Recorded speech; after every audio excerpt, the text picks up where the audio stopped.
Okay, so today we're going to be talking about how to count atoms. So for this, you would need your worksheet and your periodic table.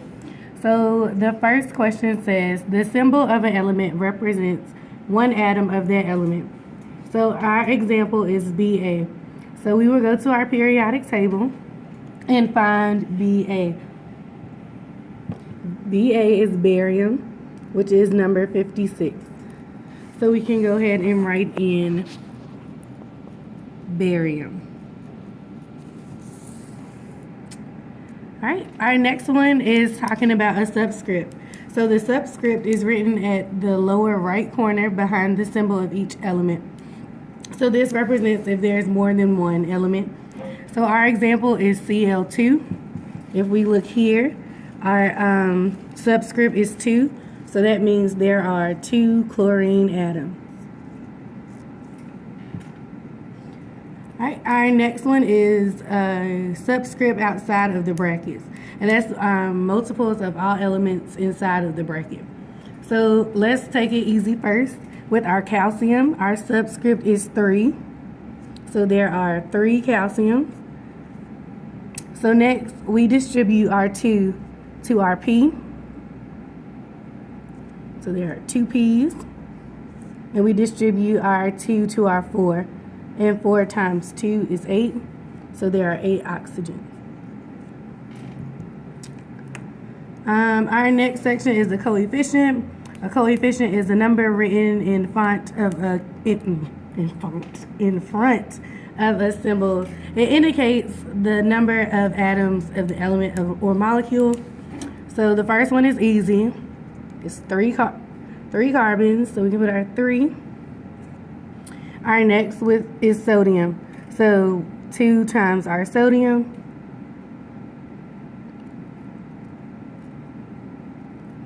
Then our 2 goes to our sulfurs. And then we have 2 of our O4s.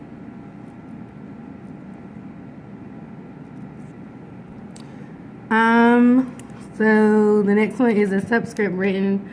A subscript is a number written after an atom in a formula. It indicates the number of atoms of the kind of molecules. So we have H2SO4.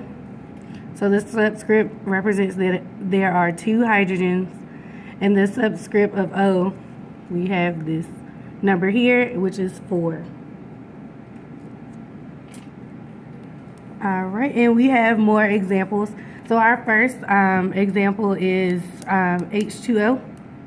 So molecules of H2O, we look at the coefficient in the front, which is 2. So we put 2 here. How many hydrogens do we have? So we look at our subscript, which is 2. So there are 2 hydrogens.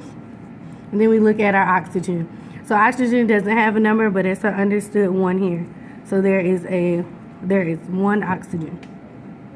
Our next example is Na2SO4. How many moles? How many molecules? It's your coefficient, which is 3.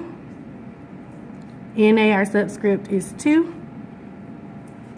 S is the understood 1. And O, our subscript, is 4.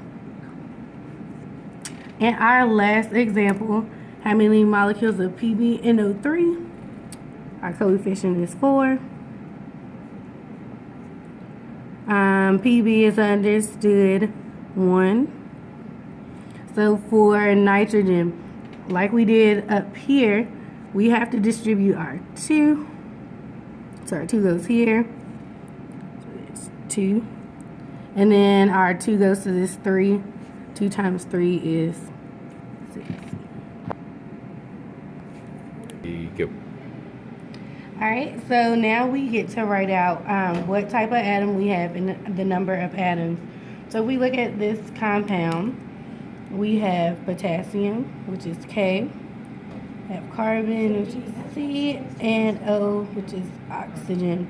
So the total number of atoms. So our K has a subscript of 2, so there are 2 potassium.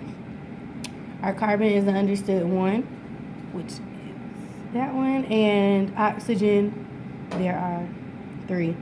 So total number, 3 plus 2 is 5, plus 1 is 6.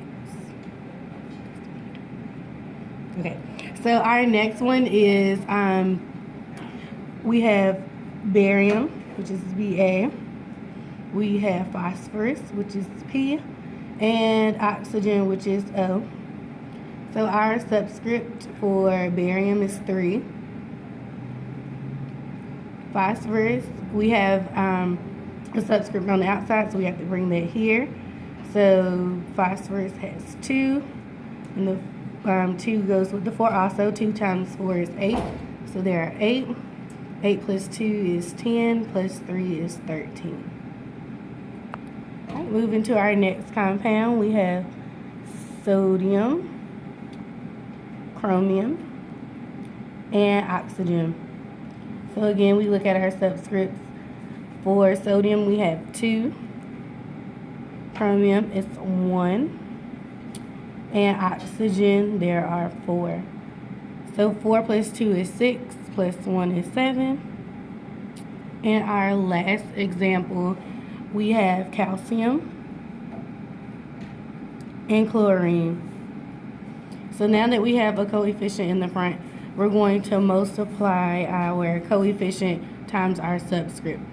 So for calcium, we have 3 times 1, which is 3, and 3 times 2, which is 6, and 6 plus 3 equals 9.